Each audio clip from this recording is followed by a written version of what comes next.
In this video, I will take you from not knowing how to edit to a complete professional in under 5 minutes on Premiere Pro and After Effects. But before that, let's look at the before and after. Stop using the IG growth funnel in 2024 and start using the IG school funnel instead. You'll get better quality leads, cheaper booked calls, and a more predictable way to actually land new clients. And the best part is you can automate the whole system. And we just use this exact strategy to add an extra 4K every single month in recurring revenue for our client Kevin. If you want to learn how to set this up for your business, DM me the word school and I'll send over the exact strategy. Now here's how it's done.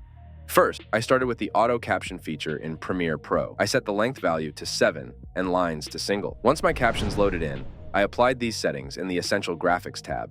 After I went through the video looking for any words the auto captions didn't pick up or splitting lines that were too long. Then, I went into After Effects to create a text animation for the key phrase and changed the font to Coolvetica. After I changed the color of the word funnel to red and aligned it in the center, I went on to search for the fade and blur in effect and dragged it over the text layer. Then I switched back to Premiere Pro and imported the project file and continued to align it to when the key phrase was mentioned. I realized the fade in effect was too long and moved the keyframe. Then I adjusted the text to the top of the screen and copied the original video and placed it over the imported text and started to key it with the Alpha Adjust tool.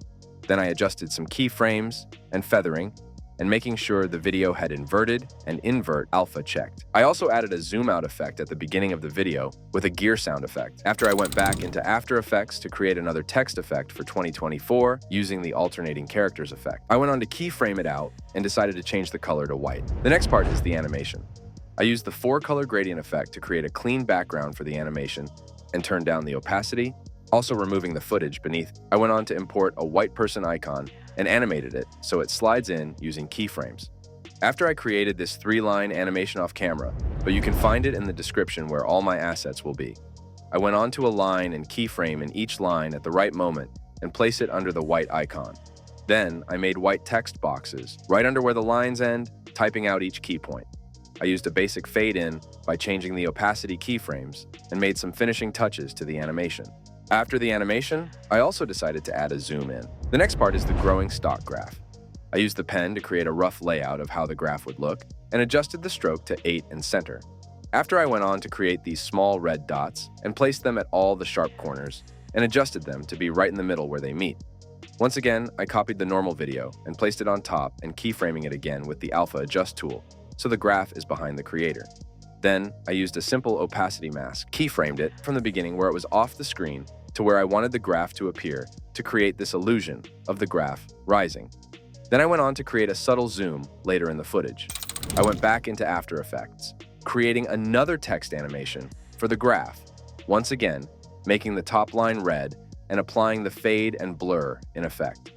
Once again, I repositioned it at the top of the video frame and place it under the keyframed video to create the illusion that the text is behind him. I went on to create one final animation at the end when he does a call to action.